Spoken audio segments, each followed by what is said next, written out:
Halo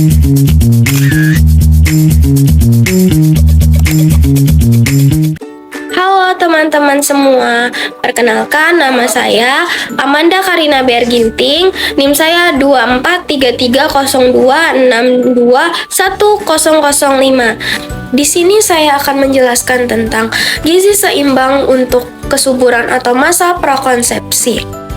Mengapa gizi berpengaruh terhadap kesuburan? Kesuburan tidak hanya dipengaruhi oleh faktor hormon, tetapi juga status gizi seseorang. Tubuh yang kekurangan zat gizi akan mengalami gangguan fungsi organ, termasuk organ reproduksi. Oleh karena itu, kesiapan gizi sebelum hamil sangat menentukan keberhasilan kehamilan serta kesehatan ibu dan bayi. Di sini, saya akan menjelaskan bahwa masalah gizi sebelum hamil dapat menyebabkan yang pertama itu sulit hamil. Karena tubuh kekurangan zat gizi, hormon reproduksi jadi tidak seimbang. Yang kedua ada resiko anemia dan KEK pada ibu. KEK ini adalah kekurangan energi kronis, yaitu kekurangan asupan zat besi, energi, dan protein yang kurang sehingga ibu mudah lemas dan lemah. Yang ketiga ada gangguan pertumbuhan janin, yaitu janin tidak mendapat nutrisi cukup selama kehamilan.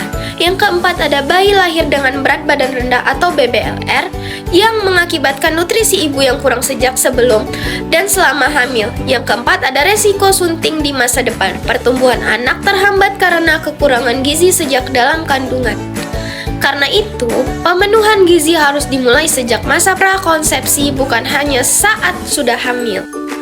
Apa sih yang dimaksud dengan gizi prakonsepsi? Gizi prakonsepsi adalah pemenuhan zat gizi yang optimal pada wanita usia subur dan calon pengantin sebelum kehamilan. Nah, tujuannya untuk mempersiapkan tubuh agar siap menjalani kehamilan yang sehat. Gizi prakonsepsi bertujuan untuk yang pertama meningkatkan kesuburan, yaitu gizi yang cukup membantu organ reproduksi bekerja normal sehingga peluang hamil lebih besar. Yang kedua ada menjaga keseimbangan hormon. Asupan nutrisi yang baik membuat hormon reproduksi lebih stabil dan siklus haid teratur. Yang ketiga ada mencegah anemia dan KEK.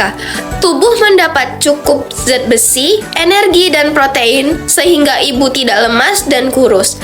Yang keempat, menurunkan resiko komplikasi kehamilan. Kondisi tubuh yang sehat dapat mengurangi resiko masalah selama hamil dan persalinan. Masalah gizi yang sering terjadi sebelum hamil. Disebutkan bahwa masih banyak wanita usia subur yang mengalami anemia akibat kekurangan zat besi, lalu kekurangan energi kronis atau KEK, pola makan tidak seimbang, kurangnya konsumsi sayur, buah, dan protein. Masalah ini sering terjadi karena kurangnya pengetahuan tentang gizi atau tidak tahunya makanan apa yang dibutuhkan tubuh sehingga asupan gizi jadi tidak seimbang.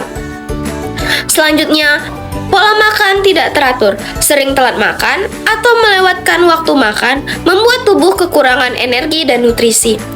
Kebiasaan diet berlebihan, pembatasan makan terlalu ketat menyebabkan kekurangan zat gizi penting. Kurangnya kesadaran akan pentingnya gizi sebelum hamil, yaitu menganggap gizi baru penting saat hamil padahal seharusnya dipersiapkan sejak sebelum hamil. Zat gizi utama yang berperan dalam masa kesuburan yang pertama ada energi. Nah, energi ini dibutuhkan agar tubuh tidak lemah dan organ reproduksi dapat bekerja dengan baik. Kekurangan energi dapat menyebabkan KEK dan gangguan siklus haid atau menstruasi. Dari mana aja sih kita mendapatkan sumber energi? Kita bisa mendapatkannya dari nasi, roti, jagung, kentang, dan umbi-umbian. Selanjutnya ada protein. Protein penting untuk tubuh kita. Yang pertama itu untuk pembentukan hormon reproduksi. Yang kedua, perbaikan jaringan tubuh. Yang ketiga, persiapan kehamilan. Dari mana kita mendapat sumber protein? Yaitu dari telur, ikan, daging, serta tahu dan tempe. Nah, ini nih yang paling penting, yaitu zat besi. Zat besi sangat penting untuk mencegah anemia. Anemia yang dapat menyebabkan lemas, pusing, mudah lelah, dan gangguan kesuburan. Dari mana sih kita harus mendapatkan sumber zat besi ini? Kita bisa mengonsumsi hati ayam atau sapi, daging merah, bayam, dan kacang-kacangan. Kita juga harus memakan asam folat. Asam folat berperan dalam pembentukan sel darah merah, persiapan kehamilan, pencegahan cacat tabung saraf pada janin. Sumber asam folat yaitu dari sayuran hijau, jeruk, serta kacang-kacangan.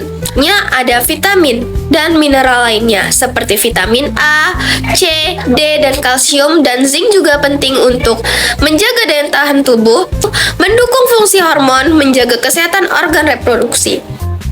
Peran edukasi gizi prakonsepsi.